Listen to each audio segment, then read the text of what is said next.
Welcome to episode 354 of In Touch with iOS, the show that talks about iPhone, iPad, Apple Watch, Apple TV, Vision Pro, Mac, and related technologies. I'm your host, Dave Ginsburg, and I've got a couple of guests this week. Guy Serle, he's here this week. How you doing, Guy? Hey, Dave. Thanks for having me on. I appreciate it. Good having you on. And also returning is Holden DePardo. How you doing, Holden? I'm doing well. Thanks for having me. Yes, I'm glad that you're here as well. And, of course, as always, we have Marty Jencius. He's here. I think he's here. But how you doing, Marty? I didn't get any sleep last night, so I should be able to keep up with Guy. Okay. Good luck. Good luck with that. Good luck. Yeah. So it's all hereditary. So we've got some good stuff to talk about this week. Vision Pro, as we always do. Some updates coming. Hit some Mac things, and they got a couple of good topics this week. So let's just go ahead and get started. And we start off with the Vision Pro this week. Couple cool things that were released. One of them, if you're a baseball fan, Apple did release an immersive documentary from Yankee-Dodger games. It was called the VIP Yankee Stadium. This was a sports related, as I said. It was an immersive video production that Apple Vision Pro headsets got this past Friday. 18-minute documentary chronicling the matchup between the Yankees and Dodgers in 2024. It was done in collaboration with the teams and MLB, of course. The video was called VIP Yankee Stadium. Followed the fans, the players, the stadium, the staff, and it was like a game days during one of the regular season games, and then the World Series. Since both those teams played the World Series, and as we know, the Dodgers won the World Series, and then they showed that. So this is a real cool video. Did you get a chance to see it, Marty? Yeah, I like immersive videos, but I'm always concerned that I'll get a little sick. And in this case, because of the movement and because of the dimensional stuff. In this case, I did get a little sick, but it had nothing to do with the movement. It was because I had to watch the Yankees and the Dodgers. That was the one. I would agree with you on that because I'll say I hate both those teams, but being a Cubs fan, of course, as well as you are, so yeah, it was tough to watch. But hey, it's Yankee Stadium. There's history. They've won 28 World Series and over their history and the whole thing. Storied history. It's listed as episode 1. Yeah, maybe there's going to be another one. Makes me wonder: is there going to be an episode 2? I hope it's at Wrigley Field. Be maybe another ballpark. To Wrigley Field. I would love it. Very cool. Ebbets Field. Ebbets Field. A little past your time there, buddy. But no, my father was a huge Brooklyn Dodgers fan. Up in Brooklyn, and when they moved out to LA, it broke his heart. Everybody, I think. But he hated the Yankees with a passion. Yeah, with a burning passion. A lot of people like that. So no, they had some amazing perspectives. There was one perspective where the camera went right down to the field, and you just like, whoa! Like I felt like I was standing on the field. It was just pretty amazing, and it was in the stands, and you got to, you really got some good immersive feeling that you almost felt like you were at the ballpark. So, go ahead. So I don't have a Vision Pro, but I'm curious. I see in the article here it says it's 8K.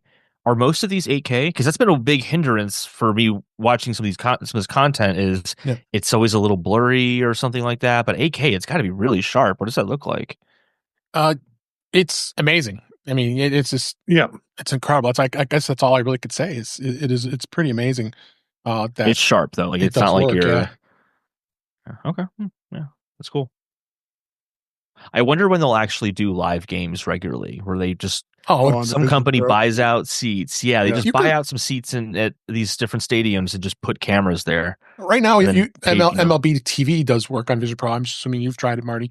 I mean, it's not 8K, but you get still a pretty amazing experience, and it's like watching the games. And Marty is lucky enough he can watch the Cubs games where he lives, but we can't. But I'm hoping like in Chicago, the Marquee Sports Network. I hope they start releasing things on the Vision Pro too. But yeah, it's a good experience, but it's nowhere near what the immersive videos are. And there's a ton of them that we've been talking about. Mm-hmm. Go ahead, Marty. Yeah, I see some possibilities. I'm sorry, Guy. Oh no, I was going to say the UFL has been experimenting with built-in cameras on the players' uniforms, like right between the numbers. Yeah. And I don't know how much farther they're going to go with that, or if they're going to use it for anything other than, wow, look, here's the guy running around on the field, which is what they've done. Well, because they've also used drones. And if you ever watch any of the games, every once in a while, you'll just see this little black thing going zooming across the field, because they've probably got an army of them. And it's an interesting concept, but I find most of the drone footage, or the footage from the players' perspectives, to be too jarring to really make out anything that I guess that they're trying to. It's more of a gimmick than anything else. Yeah, I can see drones being useful depending on the angle, but the chest one just seems like it'd be really disorienting and hard to watch. Yeah, especially if you're a running back or something like that, and you're just getting hit. All you see is just. I was like, if I want to see a play, I want to see the play and all the factors around the play, not just that one player running straight, and that's all I can really see. Not that I watch sports too often, but I can imagine. Yep. With Apple having their deal with MLB on Friday nights, they have the opportunity to kind of, and if you watch an MLB game on Friday night with Apple, you get a different visual experience than what you would get if you're watching it standard on television or, streamed through MLB. So I think Apple has the opportunity, if they can get the agreement of the parks, to be able to put some more cameras in different places. And maybe we're not going to get live stream because of the bandwidth, although there's been some discussion about cameras that can do that with a compression that's really pretty good.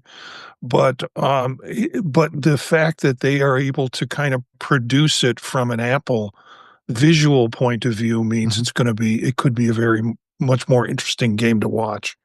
And I know David doesn't like the announcers on the Friday night games, but I still see it as a really different visual experience, and particularly if you have a Vision Pro headset on. Yeah. And just to wrap this segment up, David, you're muted. Oh, am I muted? Oh yeah, I guess I am. Sorry about that. And on your own show. On my own show, I muted myself. How can I do your that? own show. All right. So as I was saying, we've been talking a lot about the immersive technology, and for Holden's to know, there's all kinds of things that we've been looking at. When we also reviewed the Metallica concert that was on the Vision Pro, and that was an amazing experience. So you get to see the cameras firsthand of where they're out and stuff. So there's some cool things there. So there's a lot of things coming. And we know U2's bringing their video back up to the end of May of this year. So we're looking forward to some more great stuff. Every day I'm looking and seeing if there's anything here. So next thing I want to talk about is there's this like an inside story about one of the immersive videos. It was Apple's Ice Dive. It was immersive. That was an immersive video. And they continue to grow the catalog into this video content for Vision Pro users, and this was a guy that was actually on a podcast, Voices of VR podcast, that Kent Bai was joined by Ant Williams, a freediving athlete featured in the Ice Dive episode, and that video was pretty incredible. Looking them, they're doing the diving and the 4K. 8K, I should say. And he went back and had basically said to him, he got contacted by Atlantic Productions, who was looking to make some really unique videos for the Vision Pro and the Adventure series. It is a series, but they couldn't tell back then. So he just like, oh, tell me who it's for and what it's for, and we'll want to go shooting and do something under the ice. So they went ahead and did that, and good article and good review of if you wanted to listen to that podcast. And Marty, I really liked that video. Did you? Yeah, I did. Being submerged in ice cold water, trying to seek for a 3-foot hole 100 yards away to crawl out of. Yeah, it's my idea of a good time. It is. It is. So as they expand and have the catalog of all the adventure videos, I think check them out if you have of those you who do have a Vision Pro, I think that's really going to be something that continues to grow with this. That's why I look forward to starting to see more and more of this content. I want a longer movie. I mean, I want to be able to watch it because a lot of these videos are about anywhere between 12 and 18 minutes. So It's got to be really expensive to film these. Yeah, can be. I mean, it's all, the cameras and equipment they have to do it, of course. But yeah, I would agree with that. So check that out. I think it was interesting with that when it comes to that. And then Apple did release a new immersive video app for Mac and Vision Pro. It's an app for managing an immersive video library on a Mac. Apple immersive videos are 3D video recordings in 8K resolution with a 180-degree view of and spatial audio. So this new app actually allows you to import, organize, and package and review Apple immersive video files on a Mac. Then you can connect one or more Vision Pro devices to review the immersive videos. For larger groups, Apple says there's going to be a synchronized playback option for multiple device viewing sessions. It's in the App Store. I haven't even looked at this or done this anything, and I assume you haven't. I downloaded it, but it's definitely got some interesting things, and all depends on what you can do to record it, if you can even record immersive video, right, Marty? Yeah, I mean, that's the key to it, that you have to have access to it. And I just don't have friends with $15,000 cameras. Exactly. And so it's set up. I mean, I know it's going to serve a great purpose, but I'm still waiting for that gallery kind of thing where I can put up my stuff. I can share certain portions with it. Yeah, I can do that with iPhoto or with Photos, but really something that's connected to the headset. And I'm waiting for that kind of availability for people to be able to do. Yeah. Well, can you watch these videos on your Mac? You can view them, and you won't get the perspective of immersive video like you do on the Vision Pro. Just because you use like a mouse to scroll around the image. I haven't tried it, so I can't. I guess I probably shouldn't comment. But I would venture to say you're probably going to get a much better experience seeing it on a Vision Pro than you would on a Mac. Yeah, definitely. Yeah, and I mean, it looks a little bit without the editing capabilities like a Lightroom for immersive video. Yeah, that you can put it on your desktop. You can share, those with folks if you have those kind of immersive videos available. But so it's just a little too. It's not a little expensive necessarily for the general public yet. Yeah, basically. And lastly, I found this app. It was called Meditation Infinity Spatial. You can relax in immersive mindfulness.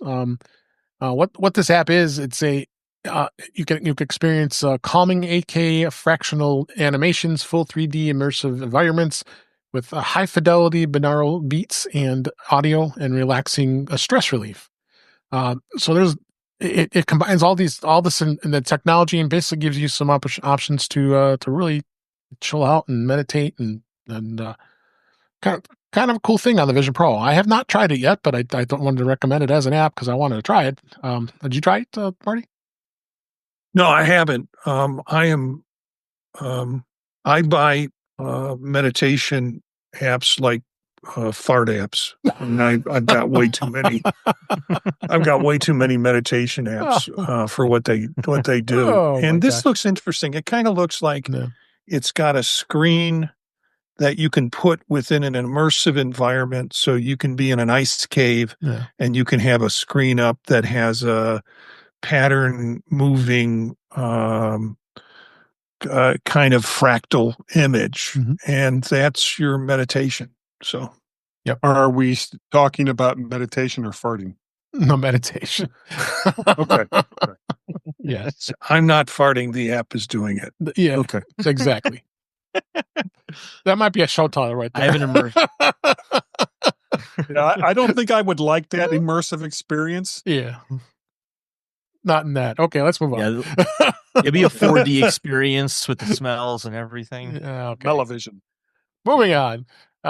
So beta this week, iOS 18.5 beta 1 is still continues. There's not been an update. We talked about that last week. If you want to hear about it, there really isn't much else to say other than it's being beta tested right now, and you'll probably see some updates pretty soon here.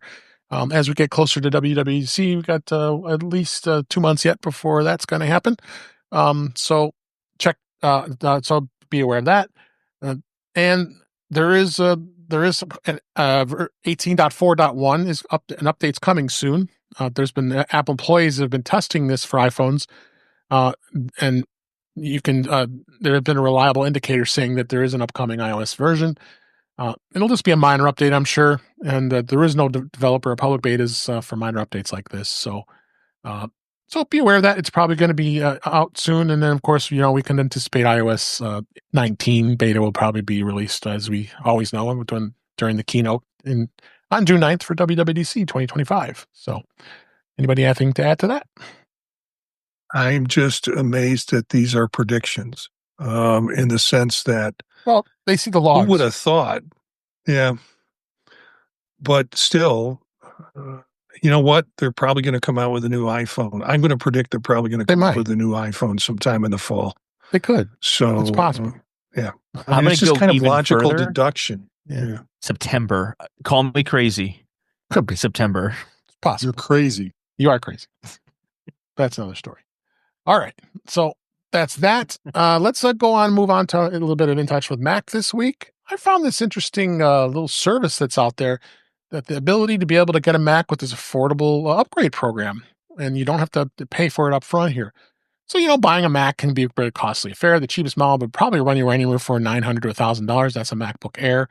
And prices go up quickly depending on what you want to do. So now for a while, they've had the iPhone upgrade program, which I've been part of since day one, and I do it every year. And then you just pay a monthly fee and for the new iPhone with the option to replace it, or you can keep it. Sadly, that has never been extended to Macs. So this company, Upgraded, has come up with a new innovative way to help those who want to buy a Mac and not want to have to put all this money down to do it. The idea is that it's basically a Mac upgrade program. You select the Mac you want to buy. Whether it be a MacBook Air M4 or a MacBook Pro M4. You put together the preferred configuration, and when you're done, it'll show you what the monthly payments are across 36 months. So example was an M4 MacBook Air would cost you $33 a month, where a MacBook Pro would cost M4 would be $52 a month. And they include Apple Care, which is standardized for all the upgrades. And of course, you have to have really good credit to get this with no interest at all.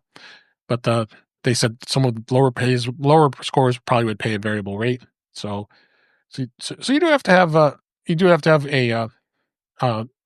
have some good credit with this. So, but I put together some of the ones I wanted to see what the costs are, because basically it uses a premier partner to do this, and in this case it's called Gator Tech TEC.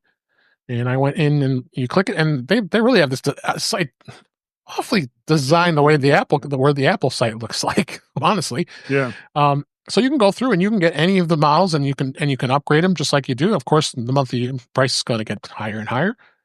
So I think it's kind of cool, honestly. I think having the ability to do this and wanting to, and I believe I think it's after 12 months. I have to see what it was that you could trade it in, and then 24. Was it 24 months? 24 months. Okay. 24. Yeah. Which is solid. Yeah, because that's generally what you're going to want to keep a Mac for at least 2 years. That's right. It was 2 years. Yeah. So after 2 years, you can just, if you decide you want to keep paying for it, you can up to 36 months. Then of course you own it, or you can trade it in and you get the trade-in value back, and then you put that towards.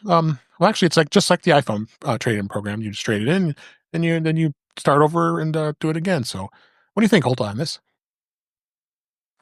I'm all for this kind of stuff. I wish that Apple would just do this themselves. Yeah. I'm on the iPhone upgrade program, and it's not that. I mean, the past several years, I bought an iPhone every year through the program, but I don't foresee myself doing that this year. But it's nice to know that I can. Yeah. Like if something comes up and it's like, oh man, that's a really sick feature. It turns out I do want that. I can just kind of do without really thinking about it. Like I'll pay the tax. I think you just pay the tax on it, and that's it. I'd like to have that option for a Mac, but I think it's less of a necessity for a Mac than it is for a smartphone. Yep. I think that's probably why Apple is doing it. What do you think on this, Marty? You mean I've got to wait another 12 months to upgrade? Yeah. It's just this goes against all my impulse buying initiatives. But frankly, I think it's a great idea. Mm-hmm. I think it, for those of you who aren't as impulsive, you've got an opportunity to essentially lease a Mac over a period of time at a very, very reasonable rate, and then upgrade it when you're done with that process, and just kind of keep on that program. So you always have no older than a 2-year-old Mac in the process. So it's very cool. Very cool. Yeah. What do you think, guys? It's cheaper than the iPhone upgrade program too, depending on the iPhone you get. Yep. How about you, Guy? I keep going over to, because I have an M1 MacBook Pro, and I'm looking at this, and it's like, for about $60, I could get a 15-inch MacBook Air M4 Sky Blue, naturally. Yes. With 32 gigs of RAM and 1 terabyte drive. Yeah, that sounds pretty good. Let me look here again. It would be almost $62 a month for 24 for months. 36 months and upgrade after 24. Right. So yeah, I think it's a great idea. And sure, I wish Apple would do it, but honestly, this kind of thing isn't the kind of thing that Apple bother with it. There's just not enough money in it for a company the size of Apple to do something like this. Where you can do it actually on using your Apple Card, but you only get 12 months, unfortunately. So, yeah. And also the smartphone market is so much more competitive than the laptop market. There's a much greater incentive for them to do that in smartphones. Yeah, very true. So, check it out. Got the link in the show notes here and about this and to the site itself. So it's a great thing here. So check her out here. So a couple other topics I want to talk about. You don't talk about this too much, but the way to use text, the new text message effects and messages in iOS 18 on an iPhone. iOS 18 when it came out, they brought plenty of new features, including in the Messages app. But having these cool new text effects gives you a nice, cool way and fun way of communicating. There are 8 different effects on offer that is available to everyone in iOS 18 or later. The recipient will also need to be on iOS 18, on iPad OS 18, or Mac OS Sequoia to be able to see them, of course. And the features only works with messages sent into iMessage rather than SMS or RCS too. So, so easy way to add the effect, and the several of them. You can after you compose your whole message, you can always go back and then add the effect at the end. So you type your message, you double tap the word or words that you'd like to add an effect to, then you tap the A icon to the right, and the suggestions bar will come up on the keyboard. Tap the animated effect, and then there you go. You send the message, and it does it. So there's a lot of cool things in here, including big and small and nod and ripple and shake, boom, jitter. So it's kind of cool to do that. Holden, have you used this? I use these once in a while. Have you? Oh yeah, I love the text effects. I don't use them all the time, but it was my friend's birthday the other day, so I had to use a text effect. There you go. Oh no, those are different. That's the screen effects. Yeah. The text effect, the jittering. That you're referring to the jittering. Yeah. I always forget about them. I need to get in the habit of doing them, but I use the jitter one a lot if I want to emphasize a particular word. It's more fun than italics. Yep. You, Marty, have you used these at all? My wife uses these more than I do. And it amazes me she's figured out, and my wife's a wonderful person, but it surprises me.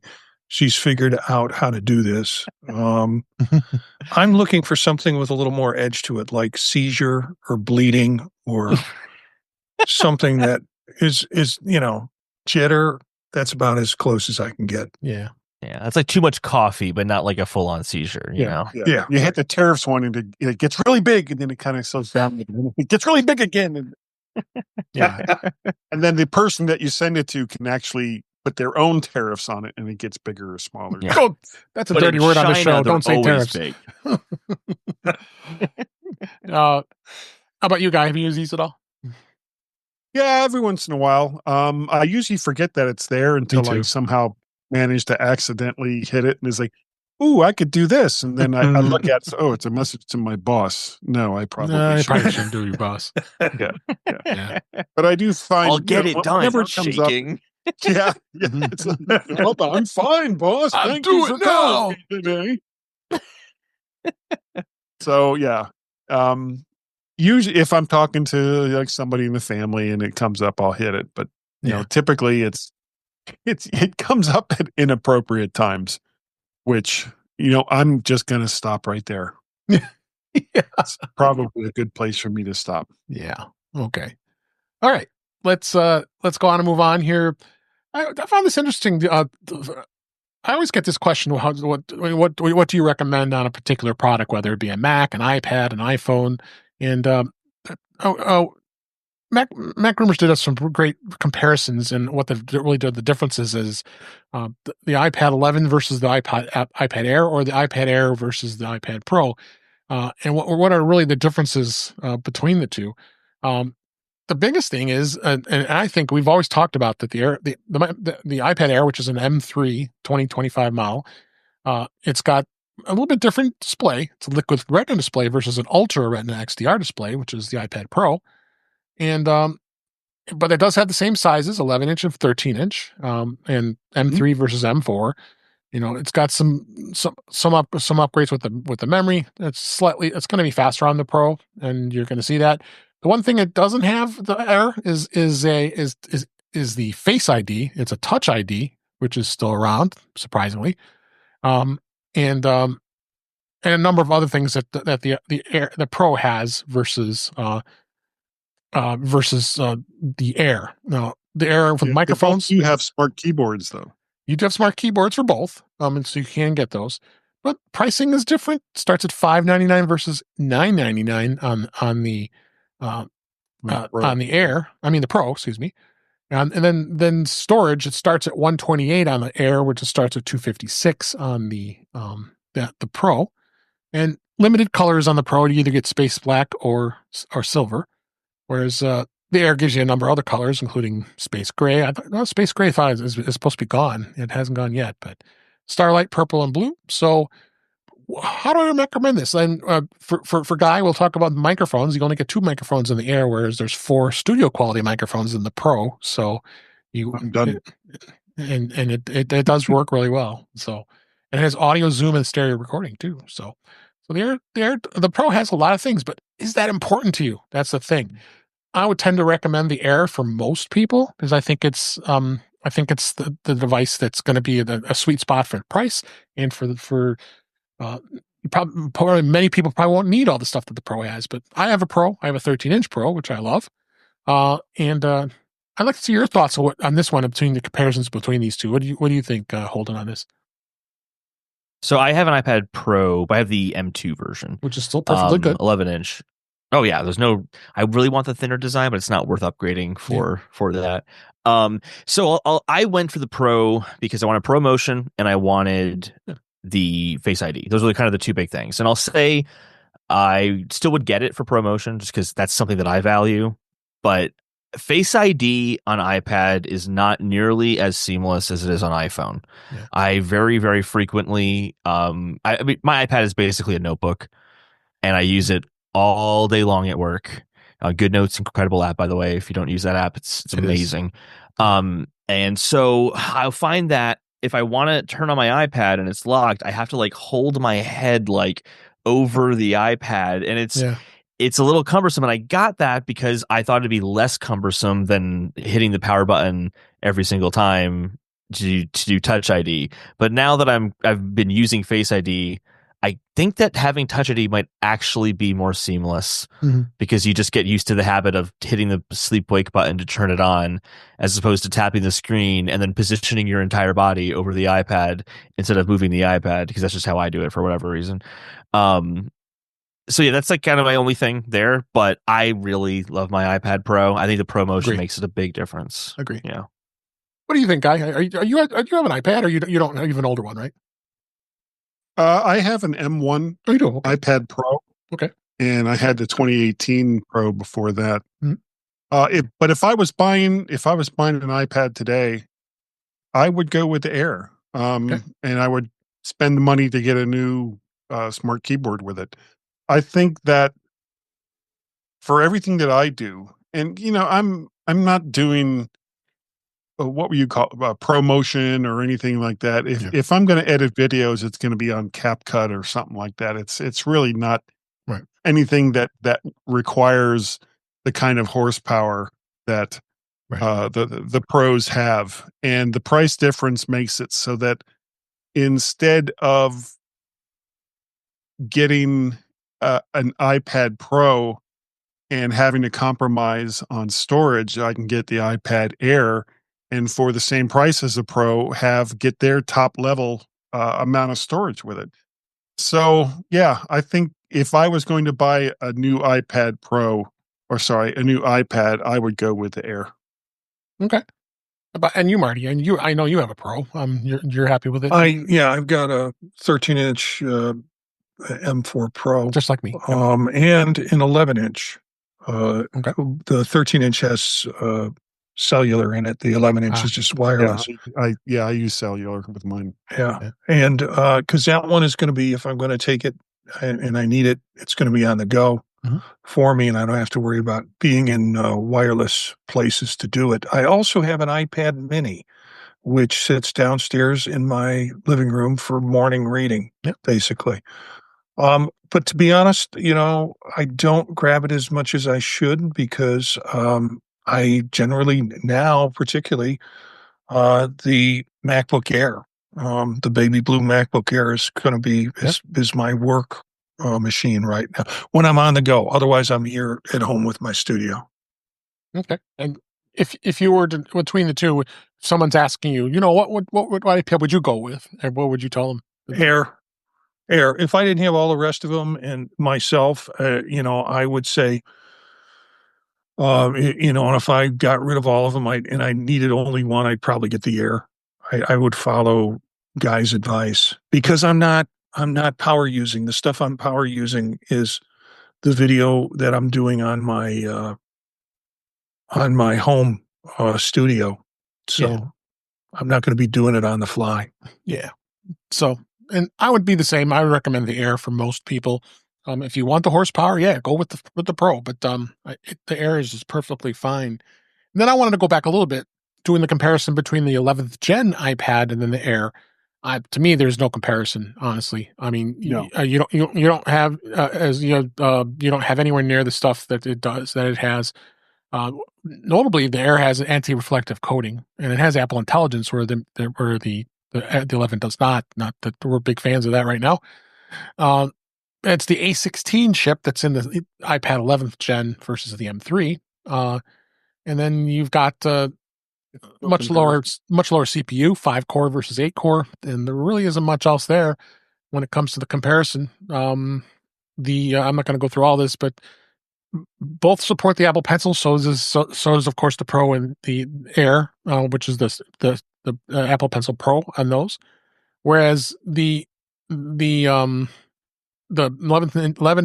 gen only supports the USB-C Apple Pencil, which is god awful horrible. Or you can go back to the very first gen Apple Pencil, which is Lightning, and you have to charge it in a port. Well, I guess you're not going to be charging in a port. I mean, you have to get a cable and plug it in to charge it, which would be crazy to do that.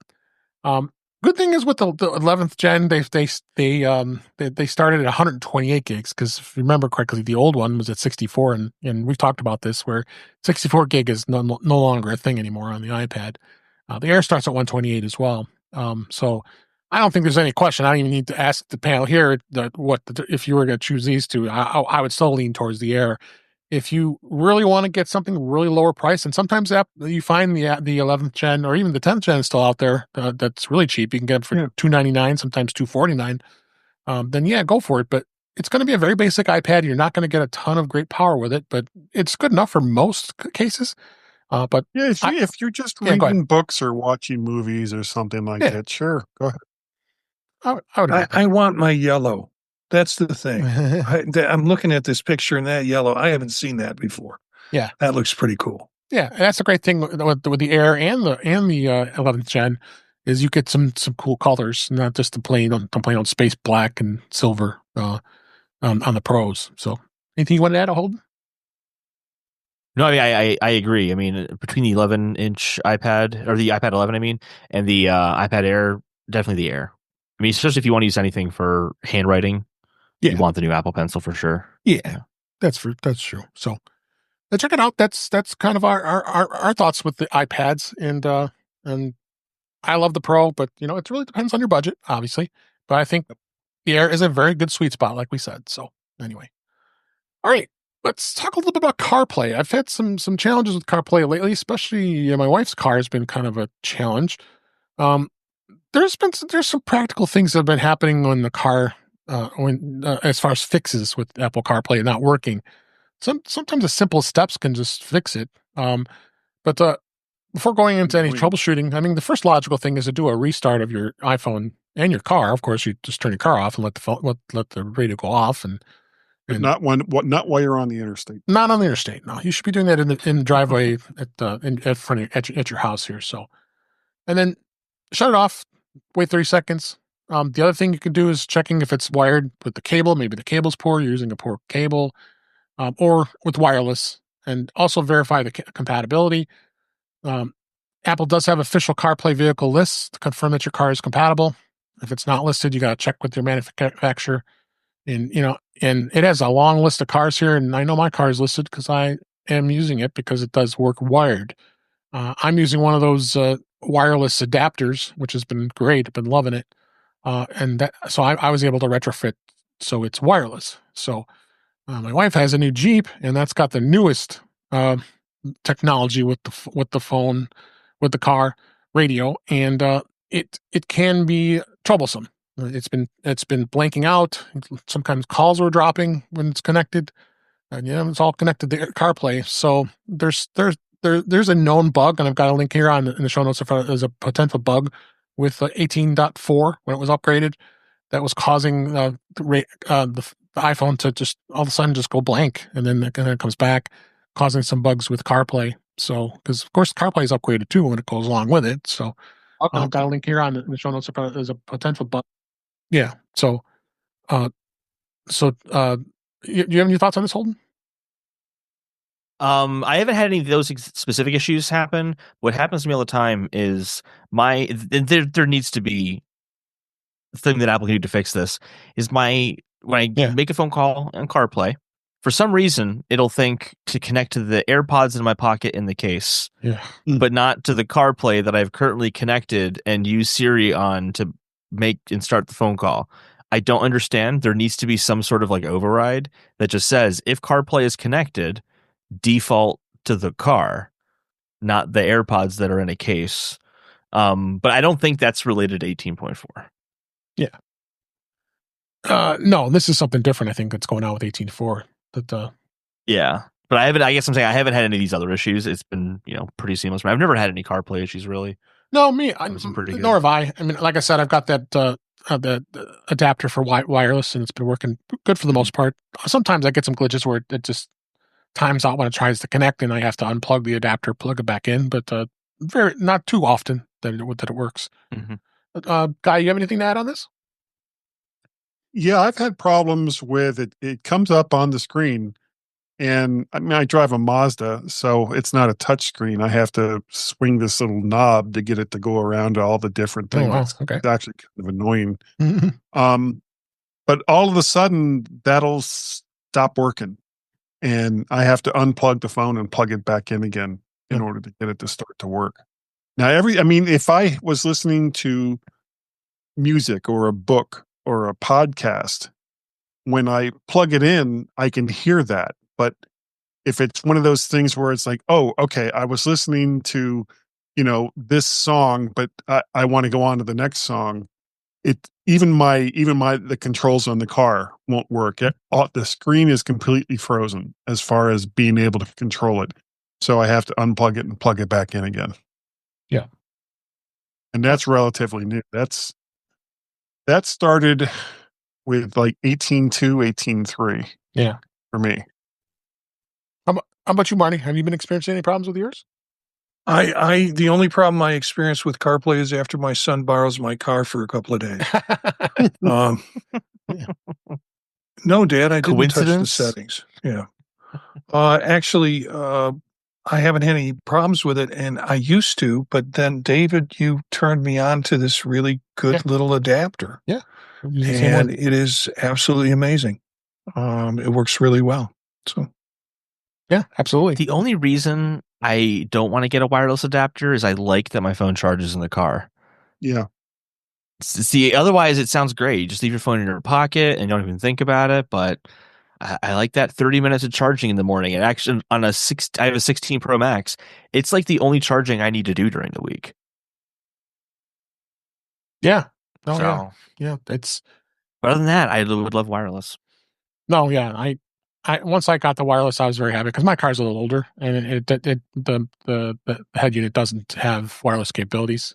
But it worked flawlessly because I was able to plug it into the USB port to get this adapter to work, and for the most part, it simulates it connecting with its own interface that comes up on the screen, and then most of the time it connects. So we're in good shape with that. So let's go ahead and move on here. One other thing I want to mention here is iOS 14. The update. There's been talk about battery drain. I don't know if any of you guys have experienced it. I really haven't for the most part.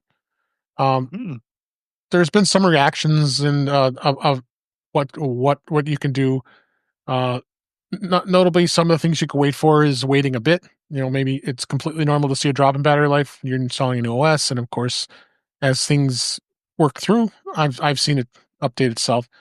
Do the normal stuff like the stuff finishing in the background, apps running in the background. Take a look in a view here. We have an article in the show notes here from ZDNet talking about this. Like device setup and updates was taking up 82% of the battery usage. Tweak some settings. You can go through some of these settings and check it. If you don't want to use Apple Intelligence, you can disable it. That could help save some battery life. But overall, I mean, I haven't noticed. I have a 16 Pro Max. So do you, Holden and Marty. And have you noticed anything at all, Marty, at all? No, I have a cradle for charging where whatever room I'm in. Generally, it sits right in front of me on my desk in my office. And then when I go to the car, Holden, I have a separate cable to plug it in while I'm driving, although I still have the Bluetooth adapter to connect with CarPlay. So I haven't noticed any problems because mine pretty much sits in a cradle when I'm not using it. Yeah. How about you, Guy? Have you had any battery problems with your iPhone?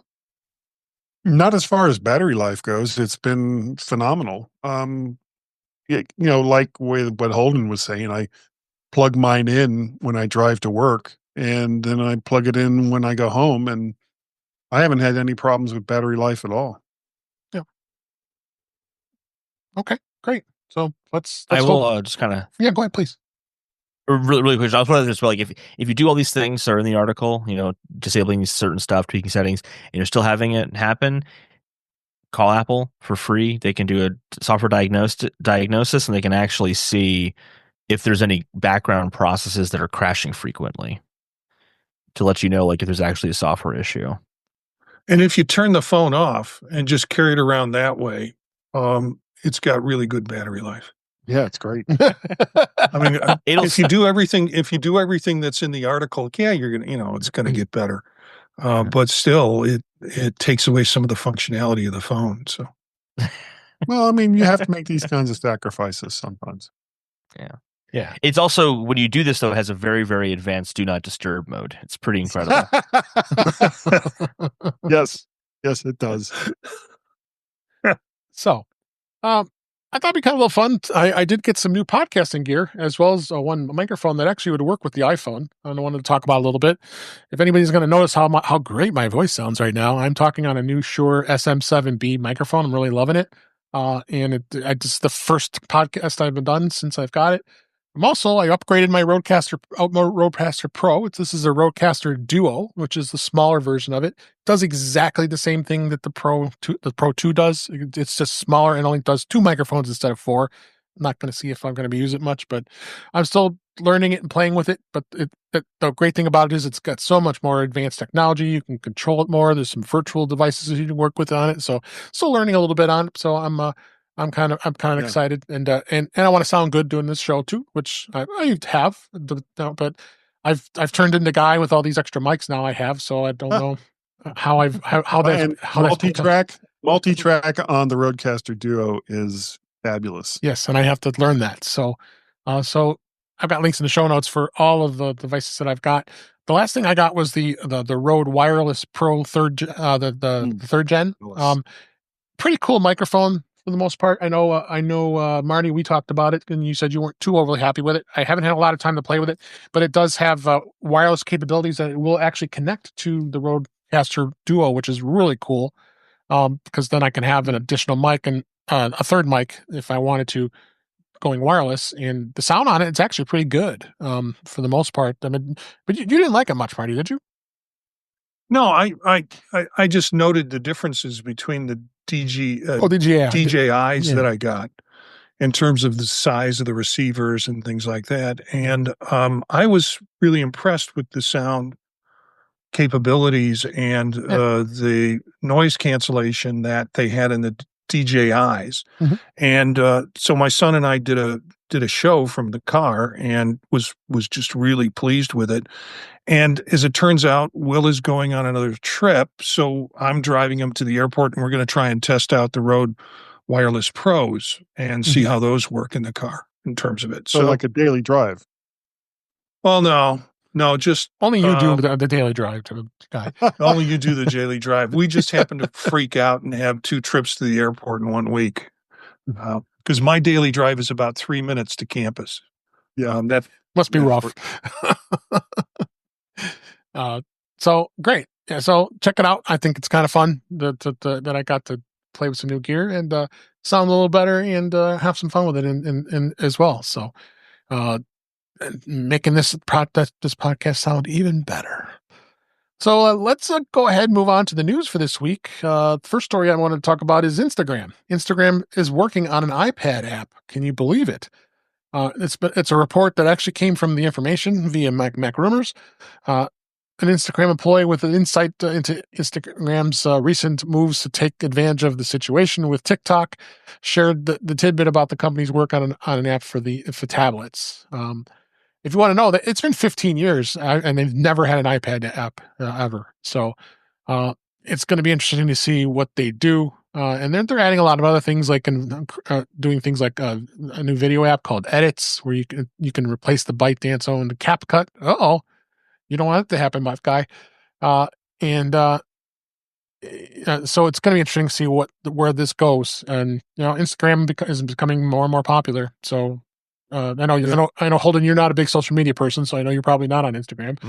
I'm just shocked it's not on iPad still. It's been 15 years. Amazing. Yeah, I mean it's crazy. What do you think, Marty?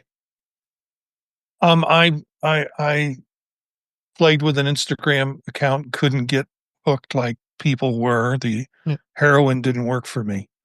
And so I still have it, but I'm wondering if this move is to there's a lot of other options for short form video and or short, pixel fed has kind of that's hit the market. And so I wonder if this is a way for them to, I guess we have to wake up and do an iPad app in order to make to stay with the competition or get ahead of them. Pixel fed's a big thing. And actually our normal regular contributor, Jeff Gamet, we miss you, buddy. He's not on this week, but he uses Pixel Fed, and I started dabbling into it a little bit too. So yeah, I mean, I think Instagram is really just reacting. Anything you wanted to add, that guy? No, I've never been a big Instagram person either. There's a couple of social media sites that I use, and I just kind of stick with those. It's really, really hard to spread myself out so thin amongst the so many social media apps out there, and hey, if Facebook was good enough for grandma, then it's good enough for me.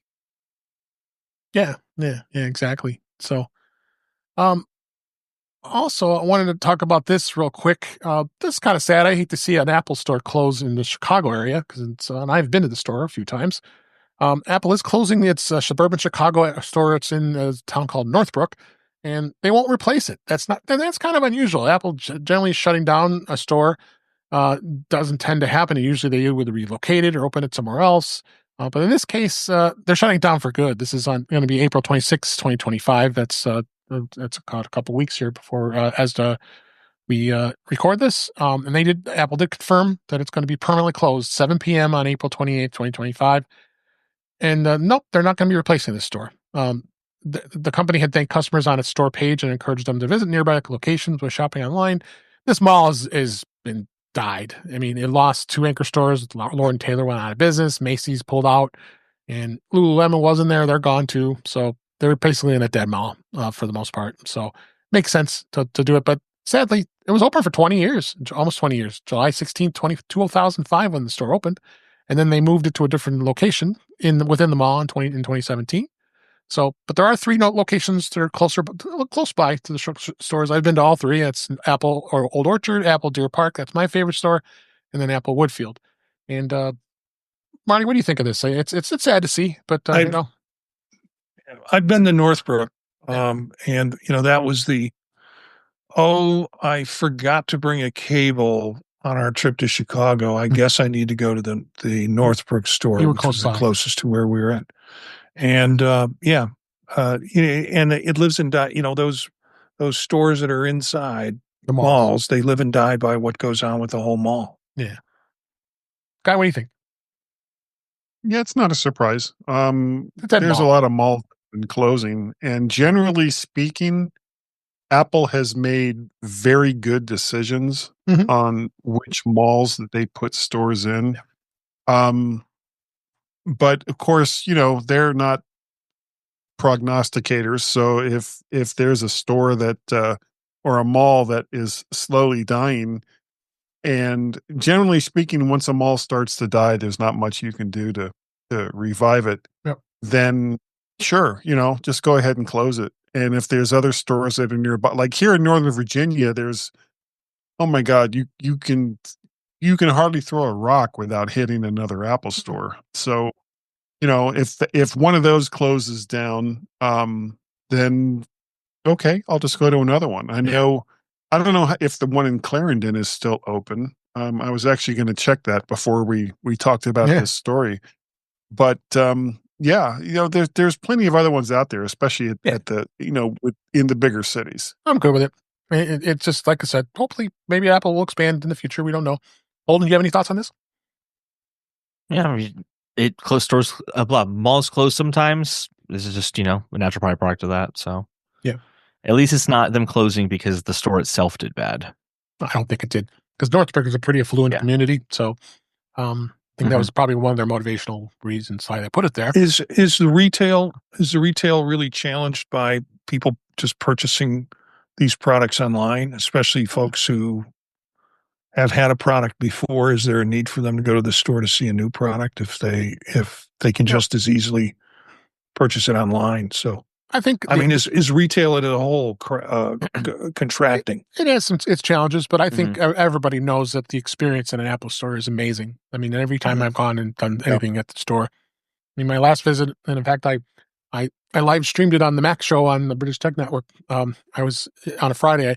I went to when the Mac Mini M4 came out, and I went to the day it was released, and it was a great experience. I brought an old Mac Mini that I had, and I traded it in. It was an M1, and I got the M4, and great experience. I live streamed it right on the show, so it was kind of fun.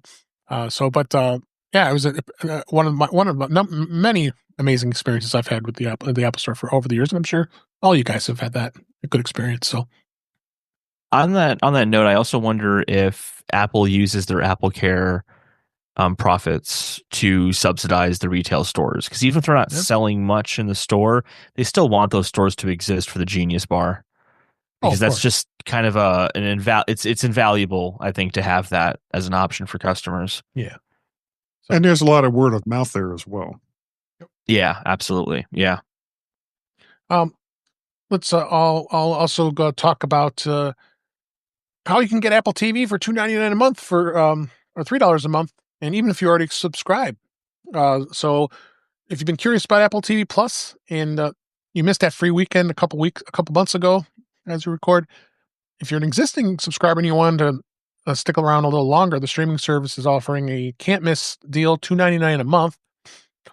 It'll be good for 3 months. and when the price will go back to the $9.90 a month after that time. But if you could subscribe the whole period, that's $21 in savings. Current subscribers can take advantage too, but provided you're not billed through a third party like Amazon Prime or a bundle. So that promotion will run until April 24th. So from the day we're recording this is about 14 days from now, 2 weeks. So I mean, Apple TV Plus has amazing stuff. I would highly recommend getting Apple TV Plus and sticking with it. I'm on the Apple One Apple bundle, so I get a good deal anyway. So I'm doing okay. What do you think on this, Holden? I have Apple One. If I have Apple One, does that matter here? Did you say that? Yeah, it's included with it. Yeah, I don't think so because it's a bundle. Okay. It doesn't mention it, but I wouldn't think they'll give that break. I'd be curious. I might try it, see what it does. Yeah, I'm curious too, because that's part of the problem with these deals. I'll see a deal, it's like, oh, Apple Music or what Apple News has, and I can't do any of that. So yeah, because of the bundle, right? Yeah, so I generally just kind of overlook a lot of these things, but I mean, if you can get it, it's nice. So, and Marty, what do you think? Well, Holden, all you have to do is cancel all of your Apple One account and come up with a new Apple ID and buy individual accounts for the products that you want. But you're probably going to need individual Apple IDs for each one of those products. Yeah. And then you can get that $2.99 a month on the Apple TV Plus. It sounds very, very viable. I think I'm going to go for it. That's always been. And I'll try to merge all the Apple IDs different together Apple into one cards as well, too. and I'll tell you how that goes. Yeah. Yeah, put It's in your always Apple been card. a challenge for me with these is it's a deal. How much do I want to mix things up to get to that deal? So I'm on Apple One. Yep, me too. Yeah. All right. Next story. Apple has released an iPhone 16e parts for do-it-yourself repairs. They made this available through their self-service repair store in the U.S. and European countries. There are parts and tools available for repairing an iPhone 16e's display, the battery, cameras, back glass, speakers, and more. Apple also allows customers to rent the iPhone toolkit for 7 days. US pricing is $49, and you better return that thing right away, or they're going to charge you some big money and don't return that thing. So they do have as all the other iPhones, a comprehensive iPhone 16 repair manual on the website, and then you can go through and do the repairs. They've offered this since 2022, the self-service program, allowing folks to want to be able to do the repairs, and you can do on iPhones and Macs, studio displays, Beats Pill speakers. So God, we can be messing with that. This is not my cup of tea anymore. I really don't want to be messing with this, especially the amount of money you pay for an iPhone. So, would you do this, guy? No. And the fact that there's just a single iPhone 16e that they're using for parts, they're going to run out pretty. They're all the iPhones are available for repairs. So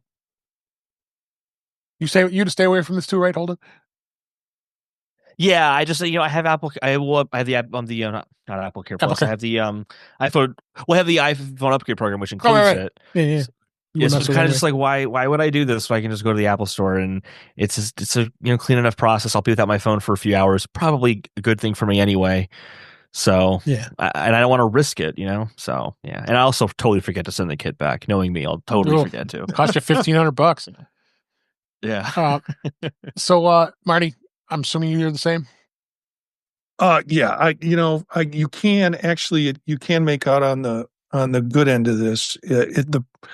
Particularly, but the difficulty is finding a small child that you can pay 25 cents a day to do the repairs on your iPhones for you. So they have tiny fingers. Yeah, I know. Oh, I got meat fingers. I would never think of doing this. I don't understand what the attraction is for people who do it. Yeah. I don't know. I think there's this thing, and not to get into the video game side of things, but there's this whole thing with physical and digital, and I see it here where it's people just feel like ownership and being able to do things themselves is important, and if they don't have it, then there's some sort of greediness and evil nefariousness that is going on if they can't do that, and I really think they made this program just to appease and just so that they say that they have the option, and most people will never touch this, including the people who advocated for it. Right. Sorry, excuse me. All right. Moving on here. This is kind of a PSA here for you. FBI says Apple users need to be aware of a new fraud scheme. The FBI's Philadelphia field office has issued a warning about some new tactics being used by scammers. The goal is to steal your personal information and steal your money. The scam involves scammers using email and actual phone calls rather than text messages. The crooks will often spoof caller ID information, making it appear as if the call is coming from originating from a legitimate FBI phone number. And then the scam also involves using emails and letterheads and with the FBI seal, even a photo of a current FBI director to trick victims. Usually the fraudulent email clues are present, including the incorrect grammar and missing misspelled words. FBI reminds the potential. What is the FBI? Yeah, this is the FBI. It is. So and I don't think I need to even go on. I mean, this is a good disclaimer. Make sure you are very vigilant of these scams. I mean, we had that tollway scam that was here a couple months ago. Still going on. My mother just got it yesterday. She texted me, and she's not one that's very gets panic when she sees, well, we owe this bill. So, Mom, no, it's a scam. You can ignore it. Thank you. So same thing with this. You got to be really careful when this stuff comes through. Just like the crap you get in emails and that slips through your spam filter. I got one yesterday. It says, "This is the Geek Squad and you paid for this. Do you want a refund?" Those kind of things. So it's crazy what these scammers try to do. Just to your bank account, and we'll make sure that money gets right to you. Here's a link to any desk, and you can come into my computer. Be careful. Watch for these scams. FBI is not going to contact you like that. And I don't think I can need to say anything else. They'll just show up at the door. Yeah, exactly. I need you to go get some. They might know where you are, maybe at all times. I need you to go to the 7-Eleven and get these green dot cards and add that money to it, and then mail it to me. Yeah. Well, that's how the government operates. Is off exactly. of a gift. Well, at least lately, but I'm not going there. Any thoughts on this, guys? Just like I said, be careful, right? Yeah. If you get an email and you're not sure, just look at who it's from, like the actual email address, and it will always be like FBI@gmail.com, and then it's not really the FBI, or some ridiculously long email address. Like, just if you don't recognize it, don't respond. And worst case scenario, just if it's a company, contact Amazon or Bank of America, whatever company it is, just call them. Make sure that it's legit. Never respond. Yeah, it's like, we're really the FBI. We swear we really are at gmail.com. Yeah, exactly. Couple of quick more stories here that's left. Apple did add maps on the web that can be supported to the iPhone. This was yesterday as we record this. There's a support document about this as well for the Apple Maps on the web, and to add the mention that the feature now works on an iPhone, which apparently is to be relatively new. A prior version of the support document listed only Macs, iPads, and PCs that could be compatible with Apple Maps on the web. But now there's a new mobile devices section that also lists both iOS and iPadOS. You go to maps.apple.com, and it also loads on the iPhone rather than just redirecting map URLs to the Apple Maps app. When the Apple Maps on the web feature was launched last year, it was not available on the iPhone. It was only worked on select browsers. But they've expanded it. You also can use it in Edge and Chrome and Firefox on Macs and PCs. So they really expanded that when they would get more people to use Apple Maps. I use Apple Maps all the time. I tend to not want to use Google Maps. App. I use the app though, right? I agree, and especially when you're CarPlay, you're not going to be fumbling around. You're going to tap the app. Yeah. It's like, okay, well, let me go to my web browser. I better pull this up. Apple Map. Yeah, they better make Safari for CarPlay pronto. Yeah, exactly. I think there's actually Chrome for CarPlay. Oh God, I don't know. Wouldn't be surprised. What do you think on this, Marty? Of course, they want to know everything about you. Yeah. Absolutely everything. Yeah. Google, I mean. You're muted. I primarily use the app and use it in CarPlay. Sometimes I'm tempted to be pulled over to the G side and try that through CarPlay and through my phone, but it's just easier to stay within the Apple ecosystem. I find that way too. Well, Waze is an amazing app for navigation. Yeah, but after about 10 miles, I get tired of that damn dog talking to me. I want the Cookie Monster. Funny one time. Yeah. Not it's funny. The best for avoiding the police thing. Oh, you missed your right. Ruh-roh. I me want cookies. They had Cookie Monster on ways. So that was fun. Yeah. Anyway, let's move on. Last story here. This is kind of a feel-good story here. Apple has shared a emergency SOS Apple Watch success story. They shared a minute-long video promoting how the emergency SOS feature on the Apple Watch, highlighting the rescue of an Australian man who had been swept out to sea last July of 2024. He was swimming in Byron Bay. They just found him? No. This is just they're promoting success this story. That's a success story. When rough seas pushed the battery him away lasted from that long. Success. Yeah. Sorry, Dan. Dave. No, you're fine. The rough seas pushed him away from the shore, and the current was carrying him over 1.5 kilometers from the beach. He could not get past the waves, and after about 20 minutes of trying to get to shore, he realized he needed help.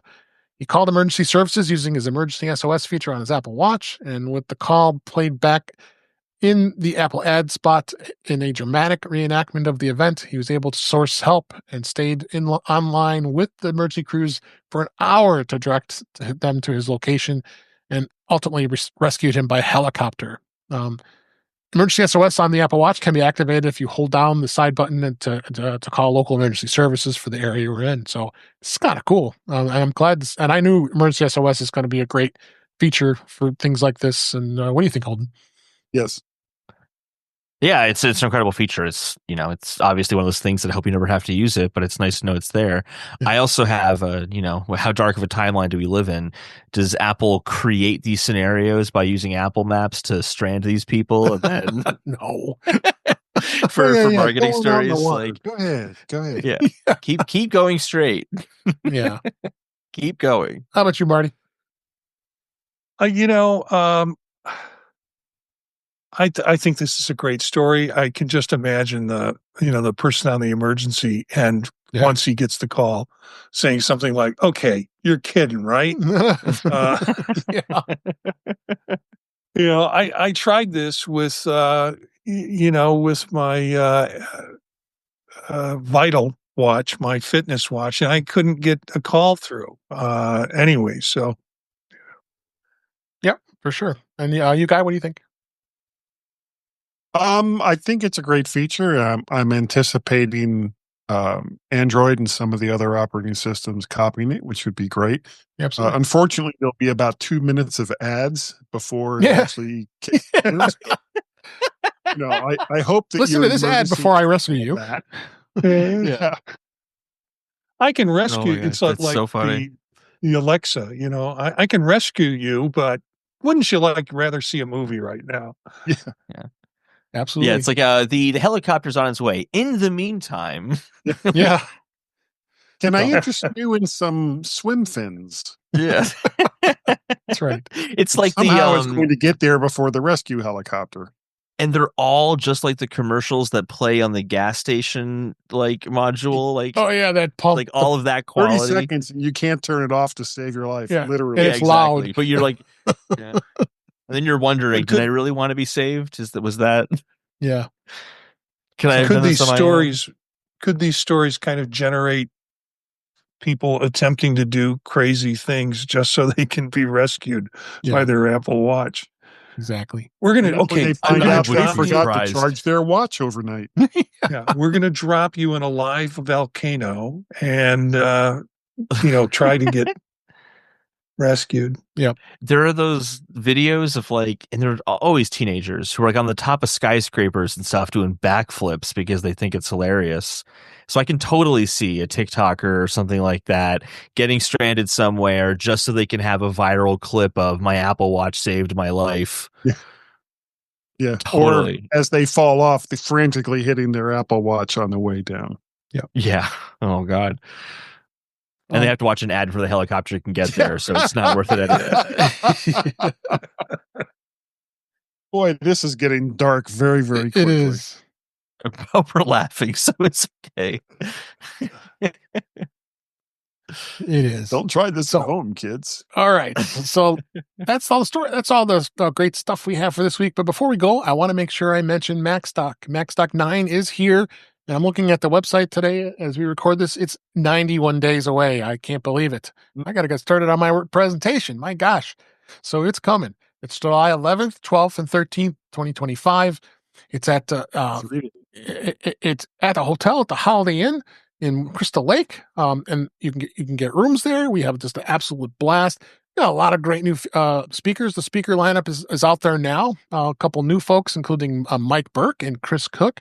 This guy, Will Jencius, who is that guy? Oh, yeah, that's Marty Jencius' son is going to be speaking for the first time. That's amazing.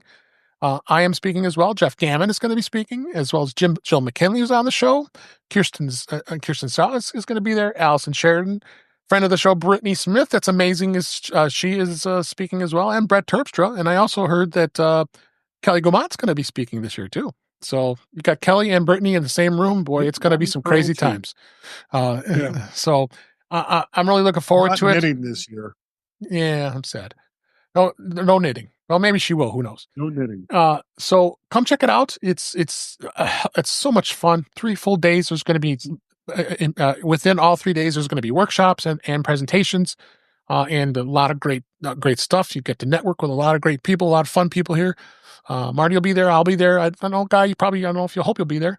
I hope to be there. Yeah. So you might see Guy. We hope so. And we've got hard to miss. And the great thing is we have an exclusive coupon to register. So if you use the offer code INTOUCH50 at checkout, you'll save $50 off the 3-day admission. So please go and register. The link is in the show notes. And there's also discounts on the hotel rooms too. What the great thing about is we're in the same hotel as the conference. So you'll have the room right there. We don't have to even leave. We had it there last year and it was an absolute blast. And that makes it so convenient, and you can get to hang out with all your friends. And we find all these different rooms to do things. I'll probably be podcasting from there, or usually do, and record this show. We did that last year. So but check it out. Go to MacStockConferenceandExpo.com. Links in the show notes, and please join us. And again, the offer code for saving $50 on your registration is INTOUCH50. We would love to see you. We want some new people coming, as well as people who have been there before. So please come join us. We'd love to see you. And that is a wrap for this week. Please send your comments, questions, and suggestions to our email address, which is feedback@intouchwithios.com. You can follow us on Blue Sky and Mastodon at InTouchWithIOS. Support the show by buying me a coffee at intouchwithios.com/coffee. We would really appreciate it. You can also support the show by going to patreon.com/intouchwithios. We have 2 tiers available to support the show. We would really appreciate it. Make sure you like, share, and subscribe so you're notified when we're live streaming, which is on Thursday nights at 8 p.m. Eastern Time, 5 p.m. Pacific, on our YouTube channel, which is youtube.com/intouchwithios. It was great to see Webb Bixby. He was driving and listening to us, as well as Brian F. was there as well. Good to see you guys, and there's others lurking, and hope you enjoy the show. So you can join us live and be in our chat room right there on the YouTube channel there. You also can listen to the past streams. I leave them up there as the live streams, as well as you can listen to past shows on YouTube there. Visit In Touch with iOS magazine on Flipboard, where many of the topics we discuss is flipped in that magazine. The link is in our show notes. You can subscribe to the show in your favorite podcatcher, including Pocket Casts, Overcast, Apple Podcasts, and many others. Just better yet, go to our website, which is intouchwithios.com, where all the links to all the ways to listen to us is right there on that website. I am Dave Ginsburg. You can find me on Blue Sky and Mastodon at DaveG65. Guy Serle, so great to have you back this week. Where can people find you? Thank you. Well, you can find me over at the MyMac.com podcast. Been around since 2004. And Gaz and I have been doing it since 2010, I think. Yep. A really long time. And as we get older, the day that we started just seems to get farther and farther away. But this is how things go. If you'd like to get a hold of me, email address is guy@mymac.com. And I am on Twax and on Blue Sky as Mac Parrot. Great. Thank you, Guy. Yeah, and this show is 9 years has been going now. So we're going for a long time here too. Wow. Holden DePardo, thank you for being here. I know people can get a hold of you. If you want to get a hold of you, you can email us at our email address, which is feedback@intouchwithios.com. Thanks for being here. I appreciate it. Yeah, thank you again for having me. All right. And then last but certainly not least, Marty Jencius. So great to have you on the show, and you made it through the show and stayed awake. Where can people find you? Yeah, this is every Thursday night is the best part of my week because work ends and I get to play here, which is great fun. You can find most of the shows that I do at thepodtalk.net, but I want to feature our Monday night show at 9 o'clock Eastern time with Vision Profiles with Eric Bolden, and we're going to have David Ginsburg on. It will be our 50th show. Holy cow. So wow, congratulations. We started it about a year ago before MacStock, and had a great deal of fun, have been having a great deal of fun with Vision Profiles on Monday night, Old Mac Gang on Wednesdays, and then my son and I occasionally cut Gear Up and Go, podcast about travel tech. And that was one of the influences of me buying an Vision Pro. So I joined your club. And you can find me on Bisky Social. Bisky? It's not really Blue Sky, it's Bisky. B-S-K-Y, yeah. Yeah, it's Bisky. I'm on Bisky Social. Jencius at Isn't that what English people call Bisky. cookies? Yeah. Yeah. Biscuits. Yes, all right. Biskies. Thank you, everybody, for being here and listening. Hope you enjoyed the show. People that were in the YouTube chat and watching live, it was great to see you. But we'll be back next week, as we always do. And until then, thanks for listening, thanks for watching, and we'll talk again soon.